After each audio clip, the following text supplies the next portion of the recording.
थोड़ा सा भूल गया है। ठीक है, पढ़ के आना था ना। हम लोगों ने पढ़ा था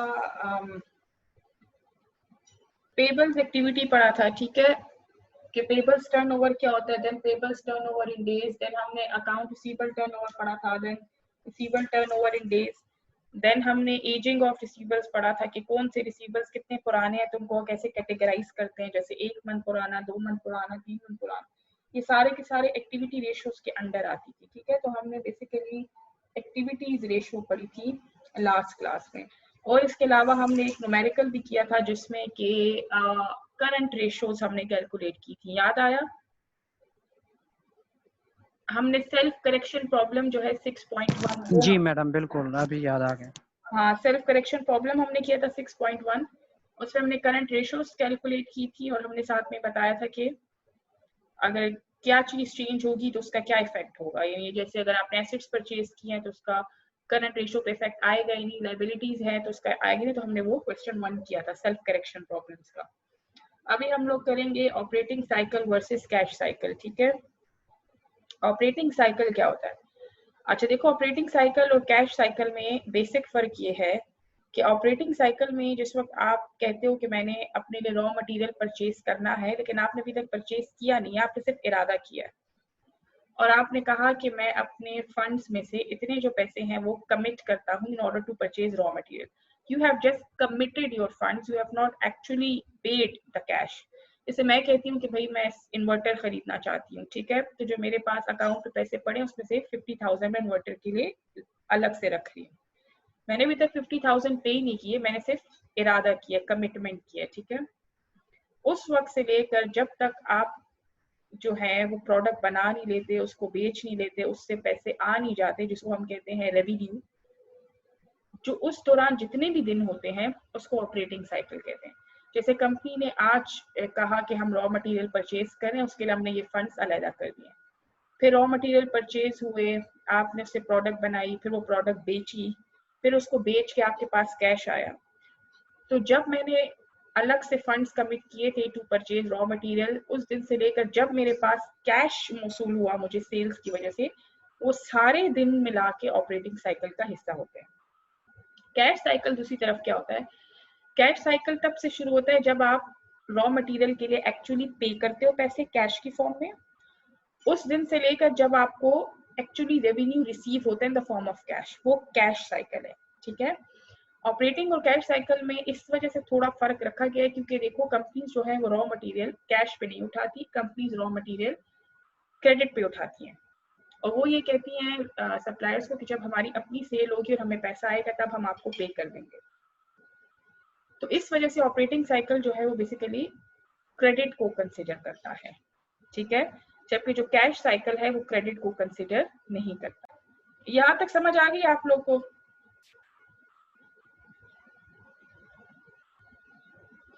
क्लास? जी मैडम समझ रहे हैं, आप कंटिन्यू रखें। बस ठीक है। तो जो फर्क जो है वो क्रेडिट और कैश में है, वही फर्क operating cycle and cash cycle में, ठीक है। सो इसका मतलब है कि जो ऑपरेटिंग साइकिल है वो अकाउंट्स पेबल को कंसीडर करता है, ठीक है, उसको इंक्लूड करता है, जबकि जो आपका कैश साइकिल है वो अकाउंट्स पेबल को इंक्लूड नहीं करता, वो एक्चुअली कैश पेमेंट को कंसीडर करता है, ठीक है। अच्छा, अब ऑपरेटिंग साइकिल कैसे कैलकुलेट होता है? Inventory turnover in days plus receivable turnover in days, इन दोनों के फॉर्मूलेज आपने पीछे पढ़े हैं। इन्वेंट्री टर्नओवर इन डेज का भी आपने फॉर्मूला पढ़ा है पीछे, ठीक है, which is days in the year 365 divided by inventory turnover, ठीक है, हमने लास्ट क्लास में पढ़ा है। तो वो वैल्यू लिखते हैं plus receivable turnover in days, ठीक है।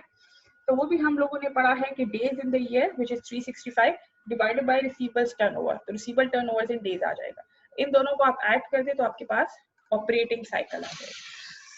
अब कैश साइकिल कैसे कैलकुलेट करेंगे? तो हो गया आपका ऑपरेटिंग साइकिल। कैश साइकिल हम ऐसे कैलकुलेट करेंगे कि जो ऑपरेटिंग साइकिल है उससे माइनस कर दें पेबल टर्नओवर इन डेज, तो आपके पास आ जाएगा सिंपल कैश साइकिल। क्यों? क्योंकि मैंने आपको बताया था ना कि बेसिक फर्क ऑपरेटिंग और कैश साइकिल में यही है कि कैश साइकिल पेबल्स को कंसीडर नहीं करता।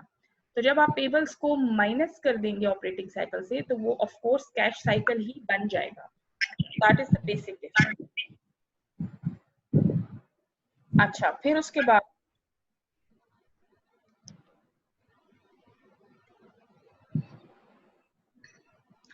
अब ये कहते हैं कि अगर आप किसी भी कंपनी का देखना चाहते हैं कि बच्चे माइक म्यूट करें जिसका भी माइक ऑन है।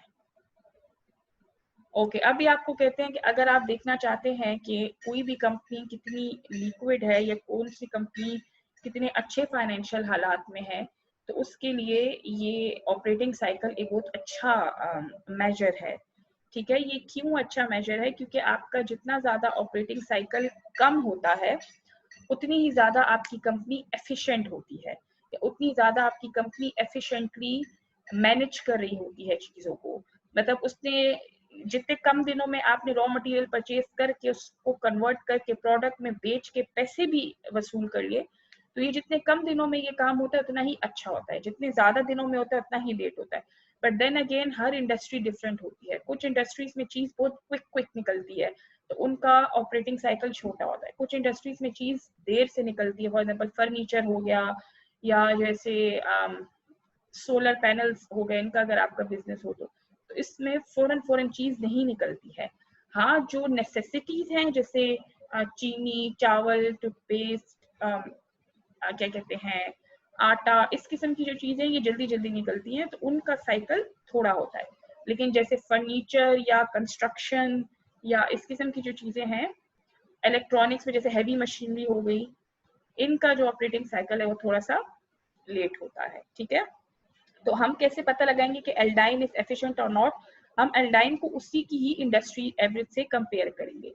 तो अगर आप देखो तो ये यहाँ पे एल्डाइन की जो है एवरेज ऑपरेटिंग साइकिल की, दैट इज 243 डेज, और ओवरऑल इंडस्ट्री की है 156, विच मीन्स के एल्डाइन की जो ऑपरेटिंग साइकिल है that is 87 days more than the industry average. So 87 days is a lot of days. It is not like small number of days. Almost 3 months हो गया ना। तो सेम इंडस्ट्री में जो बाकी कंपनीज हैं वो 156 डेज में उनका साइकिल है, और एल्डाइन का 243 डेज का साइकिल है, विच मीन्स एल्डाइन इज स्लो। ठीक है, अब ये आपको कहते हैं कि यहाँ पे हमने सिर्फ ऑपरेटिंग साइकिल की वैल्यू आपको दी है, कैश साइकिल की वैल्यू नहीं दी। ऐसा क्यों है? ऐसा इसलिए है क्योंकि ऑपरेटिंग साइकिल की जो मेजरमेंट है that is more reliable as compare to cash cycle. उसकी वजह ये है कि अगर आप ऊपर देखो तो ऑपरेटिंग साइकिल से पेबल्स माइनस होते हैं, ये तब आपके पास कैश साइकिल आता है। तो अगर तो आपने पेबल्स पे ही नहीं किया, आपने नहीं पे किया ना, क्योंकि आपने तो उसको माइनस कर दिया है। आपने पेबल्स पे ही नहीं किए, आपने उसको माइनस कर दिया है, तो ऑफ कोर्स आपके पेबल्स जमा होते रहेंगे और यहाँ की वैल्यू जो है वो बड़ी आ जाएगी, ग्रेटर आ जाएगी। तो जब आप ऑपरेटिंग साइकिल से पेबल टर्नओवर माइनस करेंगे और पेबल टर्नओवर की वैल्यू बड़ी होगी तो of course answer would be small, क्योंकि जब आप बड़ी वैल्यू माइनस करते हैं तो ऑफ कोर्स आंसर तो छोटा आता है। तो आप कहेंगे ओहो हो, ये तो कैश साइकिल की तो इतनी कम वैल्यू, इसका मतलब है कंपनी तो बहुत एफिशिएंट है, ये तो अपना कैश साइकिल इसका बहुत थोड़े दिनों का, ये तो बहुत अच्छे तरीके से अपना कैश साइकिल मैनेज करिए। बट असल में तो वो पेबल्स अदा ही नहीं करी, इसीलिए तो उसका कैश साइकिल का नंबर कम आया है, क्योंकि वो तो पे ही नहीं करी है। अब उसने अपने पेबल्स जमा किए हुए हैं, सप्लायर से माल उठाते जा रहे हैं, पेमेंट नहीं करे, पेबल्स जमा होते जा रहे हैं, एंड में माइनस कर दीजिए, कैश साइकिल पे कोई इफेक्ट ही नहीं आया, तो लोग समझेंगे वाह इस कंपनी का तो बड़ा अच्छा कैश साइकिल है। इस चीज से बचने के लिए ये कहते हैं कि आप ऑपरेटिंग साइकिल की मेजरमेंट को कंसीडर करें, क्योंकि उसमें पेबल्स टर्नओवर शामिल होता है। तो कंपनी ये नहीं कर सकती कि वो सप्लायर से माल उठा के फिर पे ना करे, क्योंकि उसकी रेशो खराब आएगी और इन्वेस्टर्स को पता चल जाएगा कि कंपनी क्या हरकतें कर रही है। ठीक है, यहाँ तक जिसको समझ नहीं आई प्लीज पूछ लें।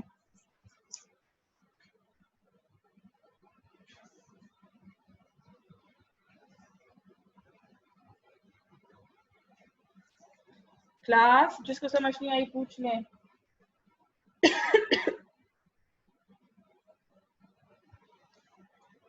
ओके, आई विल एज्यूम कि सबको समझ आ गई। ओके, अब ये आपको कहते हैं सेकेंड लुक एट एल्डाइन्स लिक्विडिटी। आपको अगर याद हो जब हमने ये चैप्टर शुरू किया था और जिस वक्त हमने करंट और एसिड टेस्ट रेशियोज कैलकुलेट की थी, तब हमें पता चला था कि एल्डाइन कॉर्पोरेशन की रेशियोज इंडस्ट्री एवरेज की निस्बत बेहतर हैं। तो हमने ये कहा था कि मतलब it is more liquid than its industry. So हम लोग कह रहे थे कि एल्डाइन बेहतर जा रही है। बट जब हमने और आगे जाके रेशियोज चेक की जिसमें टर्नओवर रेशियोज थी, payables turnover, receivable turnover, inventory turnover, फिर जब हमने ऑपरेटिंग साइकिल चेक किया तो हमें पता चला कि एल्डाइन पे तो एवरेज जो है, एल्डाइन की जो वैल्यूज है वो तो इंडस्ट्री एवरेज से कम है। उसका जो टर्नओवर है वो भी मतलब एल्डाइन इज वर्स ऑफ ना, इन शॉर्ट। तो जब हमने सिर्फ करंट और एसिड टेस्ट रेशियो की बेसिस पे फैसला किया तब Aldine was better than the industry. पर जब हमने और रेशियोज भी कंसीडर की जिसमें सारी टर्नओवर रेशियोज, ऑपरेटिंग साइकिल थी, then Aldine was worse off than industry. So what would we say, ठीक है, कि क्या एल्डाइन अच्छी पोजीशन में है या बुरी पोजीशन में है? What would we conclude? ठीक है, हम लोग ये कंक्लूड करेंगे कि जो एसिड टेस्ट रेशियो है या जो करंट रेशियो है वो सिर्फ करंट एसिड्स की बेसिस पे आपको बात करती है कि आपकी करंट एसिड्स कितने ज्यादा हैं, जिसमें कैश भी आता है, जिसमें इन्वेंट्री भी आती है, जिसमें आपके रिसीवेबल्स, सारा कुछ आता है। तो ये आपको बताती है आपके करंट एसेट्स कितने ज्यादा हैं। ये आपको ये नहीं बताती कि आपका ओवरऑल साइकिल कितना एफिशिएंट है, आपकी रिसीवर्स की कलेक्शन कितनी एफिशिएंट है, आपकी पेबल्स की पेमेंट कितनी एफिशिएंट, ये आपको और कुछ भी नहीं बताती। ये आपको सिर्फ इतना बताती हैं ये दो ratios, quick ratio and acid test ratio, कि आपकी करंट एसेट्स कितने ज्यादा है, दैट्स इट। बाकी चीजें आपको नहीं बताती। जब हम बाकी चीजें कंसिडर करते हैं तो हमें पता चलता है कि ना सिर्फ ये पेबल्स इंडस्ट्री की निस्बत देर से दे रहे हैं बल्कि ये रिसीवेबल्स भी लेट कलेक्ट कर रहे हैं, जिसकी वजह से इनका ऑपरेटिंग साइकिल भी बहुत लंबा है इंडस्ट्री की निस्बत। So we can not say that it is in a very good financial position. ठीक है, वी कांट से दैट। जैसे यहाँ पे लिखा हुआ है, अगर आप देखें, these findings suggest that the two assets are not entirely current and this factor detracts from the favorable current and quick ratios. ठीक है, और यहाँ पे इन्होंने ये भी लिखा हुआ है the turnover ratios for both of these assets and the resulting operating cycle are significantly worse than the industry median values. ठीक है, तो यहाँ तक आपको समझ आ गई। अभी आपको कहते हैं एक और रेशियो देख लो जिससे शायद आपको क्लियर पिक्चर मिल जाए। अगर आप अभी भी डिसाइड नहीं कर पा रहे हो, let's look at another ratio which is called total asset turnover or capital turnover ratio. ये हमारे पास कैसे आती है, net sales divide by total assets. ठीक है, तो आप उठा लो नेट सेल्स जो कि ये है, जिस ईयर की कैलकुलेट करें उस ईयर की वैल्यू उठाओ। अब आप 20x2 की कैलकुलेट करें तो आप 20x2 की वैल्यूज उठाओ। ठीक है, अच्छा, अगर कोई पूछे मैडम ये नेट सेल्स की वैल्यू कैसे आती है, तो simple revenue minus cost of goods sold is your net sales. ठीक है, या जितनी भी आपकी सेल्स हुई है उससे minus cost of goods sold तो नेट सेल्स आती है, क्योंकि आप डायरेक्ट सेल्स का फिगर नहीं उठा सकते ना, उसमें cost of goods sold minus नहीं हुई होती। Divide by total assets, total assets means current fix asset both, not just current. तो ये आपके पास क्या आया, 1.2। ठीक है, इंडस्ट्री का क्या है 1.66, एल्डाइन का क्या है 1.23। so इसका क्या मतलब है, it is clear that Aldine generates less sales revenue per dollar of asset investment than does the industry or average. अच्छा, इसका क्या मतलब है, less sales revenue per dollar of asset investment। आप जितनी इन्वेस्टमेंट अपने एसेट्स में करते हो, जिसमें आपके फिक्स एसेट्स करंट एसेट्स दोनों आते हैं, उस इन्वेस्टमेंट के बदले कितना रेवेन्यू जनरेट होता है, तो आप पर डॉलर कैलकुलेट कर रहे होते हो। ठीक है, सो इट मींस कि अगर एल्डाइन जो है वो $1 इन्वेस्टमेंट पे 1.23 रेवेन्यू कमा रहा है, तो इंडस्ट्री $1 जो है इन्वेस्टमेंट पे इन टोटल एसेट 1.66 रेवेन्यू कमा रही है। सो इंडस्ट्री बेहतर रेवेन्यू कमा रही है एज कंपेयर टू एल्डाइन। तो जो एसेट्स में जो इन्वेस्टमेंट एल्डाइन कर रहा है टोटल एसेट्स में, उसके ऊपर सेल्स की जो जनरेशन हो रही है वो लेस है as compare to the industry. इसका रीजन क्या है? क्योंकि इनका टर्नओवर साइकिल ज्यादा है, इनकी इन्वेंट्री टर्नओवर देर से होती है, तो जब इन्वेंट्री आपकी बिकेगी देर से, उस पर पैसा भी देर से आएगा, जब उस पर पैसा देर से आएगा तो उस पर रेवेन्यू भी देर से आएगा। देखो जितनी जल्दी जल्दी आपका गोदाम खाली होता है उतना जल्दी जल्दी आपके पास पैसा आता है, उतना जल्दी जल्दी आप मुनाफा कमाते हो। जब आपका माल ही गोदाम से देर से निकलेगा और देर से बिकेगा तो आपके पास पैसे भी देर से आएंगे ना। सो इस वजह से इनकी जो एसेट टर्नओवर है, total asset turnover, that is also less than the industry.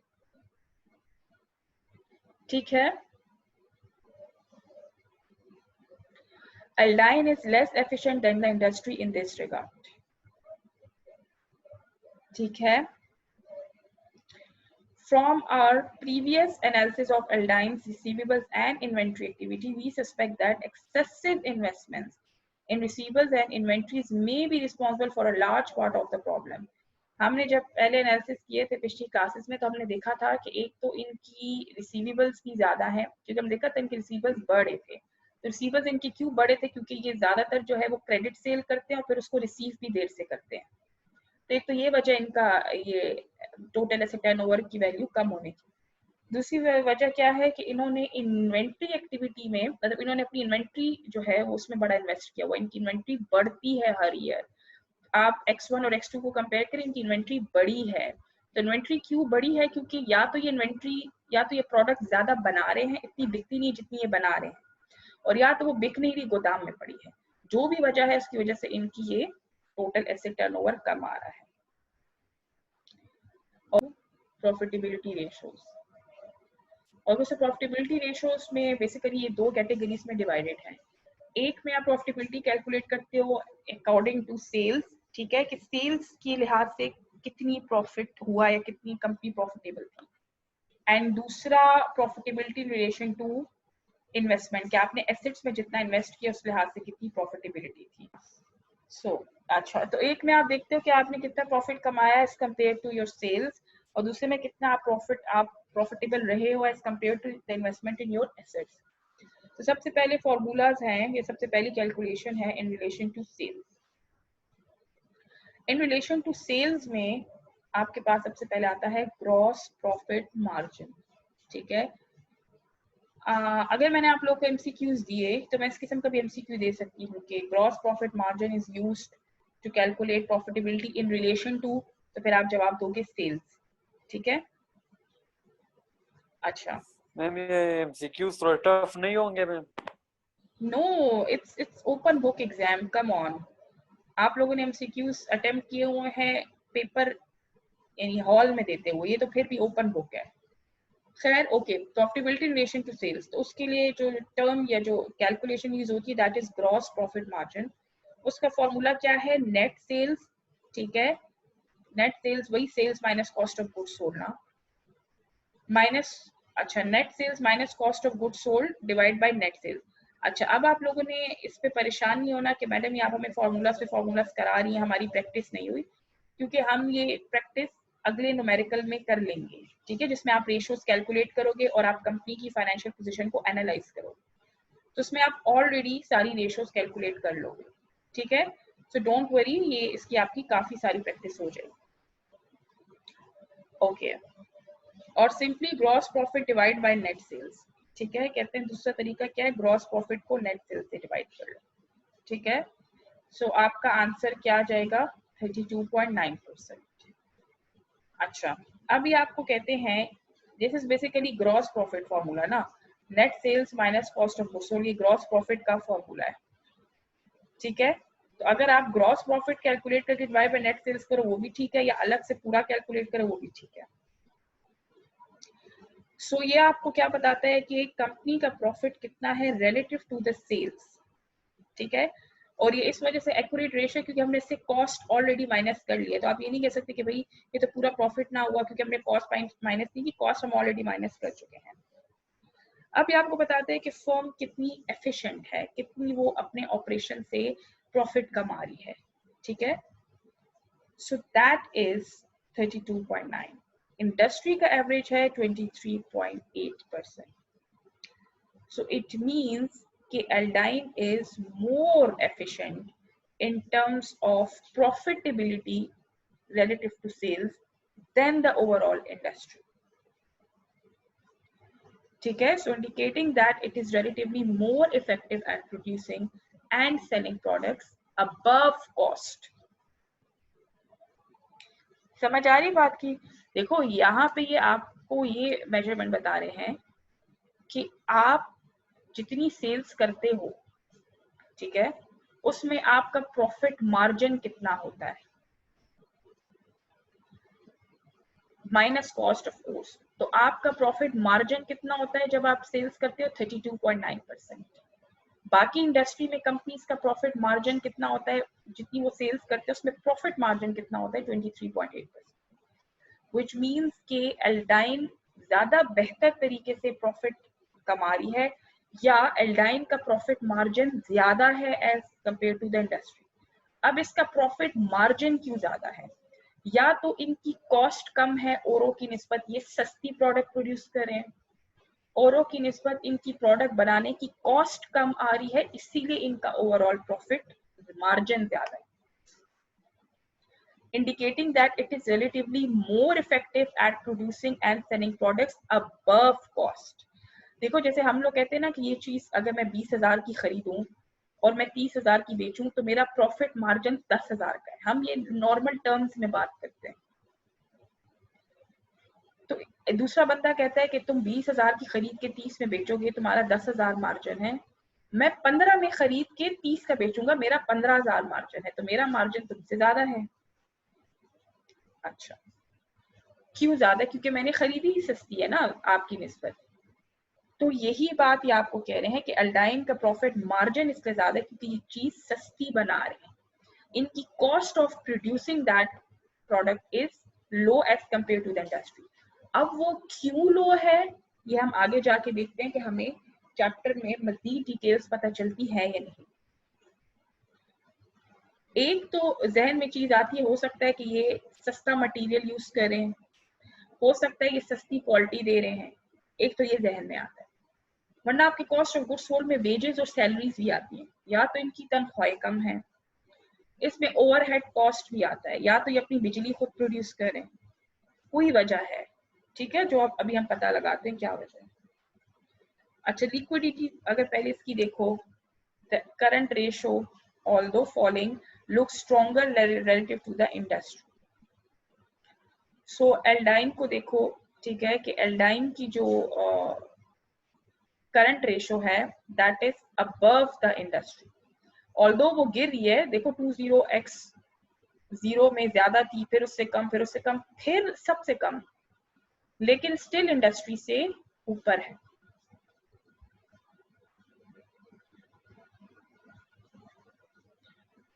But the average collection period has grown and exceeds the current industry norm. एक तरफ इनकी करंट रेशियो इंडस्ट्री से ज्यादा है, तो दूसरी तरफ इनका एवरेज कलेक्शन पीरियड भी इंडस्ट्री से ज्यादा है। एवरेज कलेक्शन पीरियड ज्यादा होना कोई अच्छी बात नहीं होती, ये बुरी बात होती है, जिसका मतलब है कि आप देर से कलेक्ट कर रहे हो अपनी रिसीवेबल्स, या देर से आपकी चीज बिक रही है, so that is not a good thing. तो एक तरफ इनका करंट रेशियो ज्यादा है, दूसरी तरफ एवरेज कलेक्शन पीरियड के मामले में ये इंडस्ट्री से वर्स ऑफ है। इन्वेंट्री टर्नओवर इन डेज भी देखो, वो भी इनकी इंडस्ट्री की निस्बत ज्यादा है, तो सेम थिंग। अच्छा, अब हमने ग्रॉस प्रॉफिट मार्जिन देख लिया, अब हम नेट प्रॉफिट मार्जिन देख लेते हैं। हम ये क्यों देख रहे हैं? क्योंकि वी आर कंफ्यूज ना। अगर हम सिर्फ करंट रेशियोज देखें तो एल्डाइन इज बेटर, कलेक्शन रेशियोज देखें तो एल्डाइन is worse, so we don't know कि हम क्या डिसाइड करें उसके बारे में। सो दैट इज व्हाई हम और भी डीप जा रहे हैं एनालिसिस में, ताकि हम कोई डिसीजन ले सकें एल्डाइन के बारे में। अब कहते हैं कि ग्रॉस प्रॉफिट मार्जिन से भी ज्यादा बेहतर रेशो है नेट प्रॉफिट मार्जिन। क्यों? क्योंकि उसमें आप net profit after taxes calculate करते हो। जब आप ग्रॉस प्रॉफिट मार्जिन कैलकुलेट करते हो तो आप देखो इसमें टैक्सेस कहीं भी नहीं है,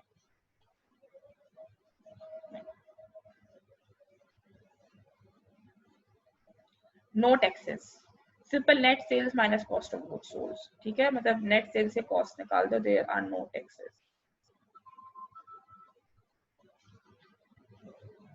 यहाँ पे देखो नेट प्रॉफिट आफ्टर टैक्सेस, ठीक है जी। सो इसमें से आपने कॉस्ट ऑफ गुड्स सोल्ड भी माइनस किए, फिर आपने टैक्सेस भी माइनस किए, ठीक है। फिर आप डिवाइड करो तो अब आपका रेशो है 5.04। ऊपर 32% था profit margin, gross profit margin, यहाँ पे 5% नेट प्रॉफिट मार्जिन। ये क्या बात हुई, बहुत ज्यादा डिक्लाइन नहीं है? आपका क्या ख्याल है?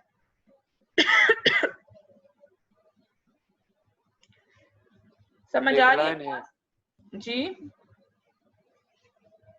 जी मैम। ठीक है। अब आपको कहते हैं the net profit margin is a measure of the firm's profitability of sales after taking account of all expenses and income taxes. So everything, all sort of expenses, interest expense, taxes, everything is deducted. Then आपके पास जो value आती है profit की वो आप उठाते हो इसमें। That is why it is more accurate. क्यों?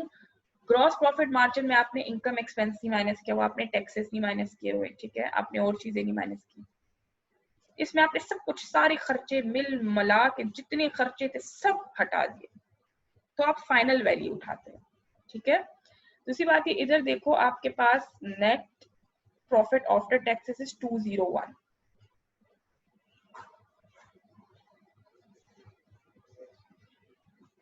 ऊपर देखो it is 13,12,000, so the values are very different, ठीक है। ये नेट सेल्स की वैल्यू सेम है, ये ऊपर भी 3992 है, नीचे भी 3992 है, सारी गेम इस फिगर की है। इधर 2,01,000 है, ऊपर 13 लाख है, so of course there is a lot of difference. अच्छा, तो ये वैल्यू आपको क्या बताती है? ये वैल्यू आपको बताती है, it tells us a firm's net income per dollar of sales. For Aldine, roughly 5 cents out of every sales dollar constitutes after tax profit. In short, अगर Aldine $1 की सेल करती है, उसमें से 5 सेंट इसका प्योर मुनाफा है, like pure profit after deducting all the expenses and taxes. ठीक है? So for every $1 in sales, the Aldine earns 5 cents in pure profit. ठीक है? Aldine's net profit margin is above the median net profit margin, which is 4.7% for the industry. So 5.04 इसका है and industry का 4.7 है,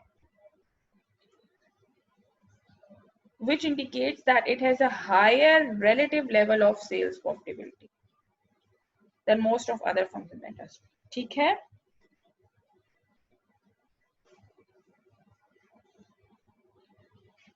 class यहाँ तक समझ आ गई? जी मैम। ओके।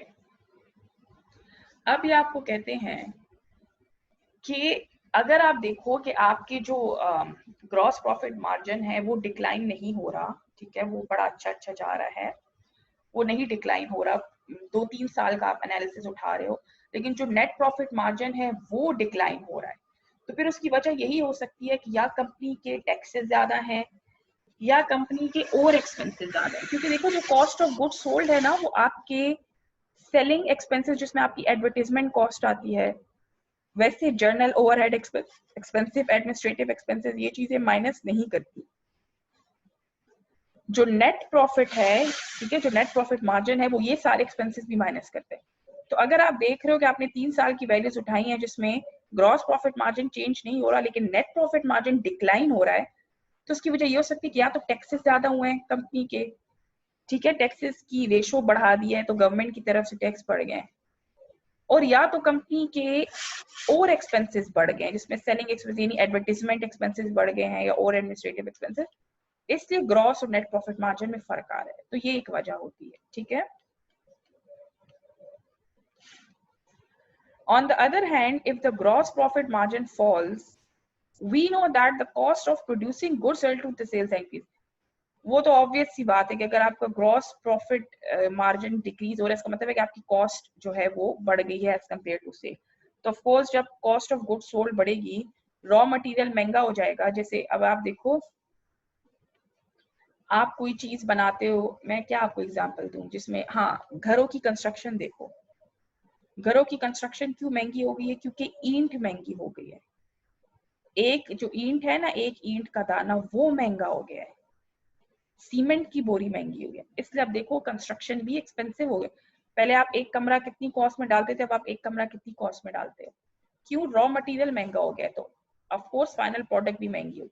तो जब आपका ग्रॉस प्रॉफिट मार्जिन गिरता है तो इसका मतलब है कि आपकी जो या तो कॉस्ट ऑफ गुड्स सोल्ड बढ़ गई है, या आपकी सेल्स डिक्रीज हुई है, ठीक है, और या सेल्स भी अगर आपकी फॉर एग्जांपल बढ़ रही है, स्टिल आपका ग्रॉस प्रॉफिट मार्जिन डिक्रीज हो रहा है, तो उसकी वजह ये फिर आपकी कॉस्ट बहुत ज्यादा बढ़ गई है। इस वजह से समझ आ रही है? क्योंकि अगर आप सेल्स अच्छी कर भी रहे हो लेकिन कॉस्ट बढ़ गई है तो आपको ऑफ कोर्स मुनाफा कम रह जाता है।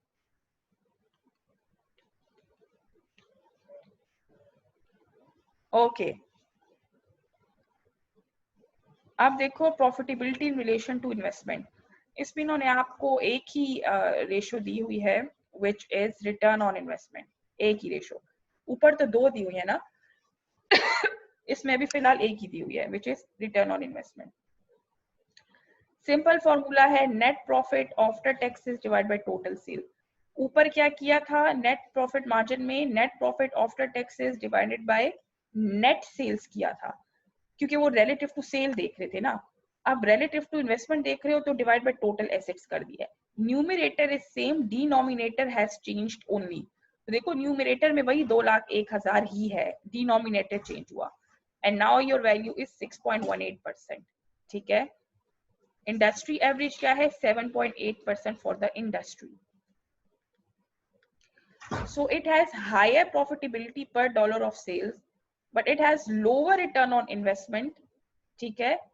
So इससे क्या पता चलता है? It confirms that Aldine employs more assets to generate $1 of sales than does the typical firm in the industry. अच्छा, ऊपर जो अभी हम लोगों ने एक और रेशो कैलकुलेट किया है, उसमें भी तो हमें यही पता चला था ना कि इसकी जो profitability in related to assets है वो कम है। अभी हमने कौन सी रेशो पढ़ी थी ऊपर?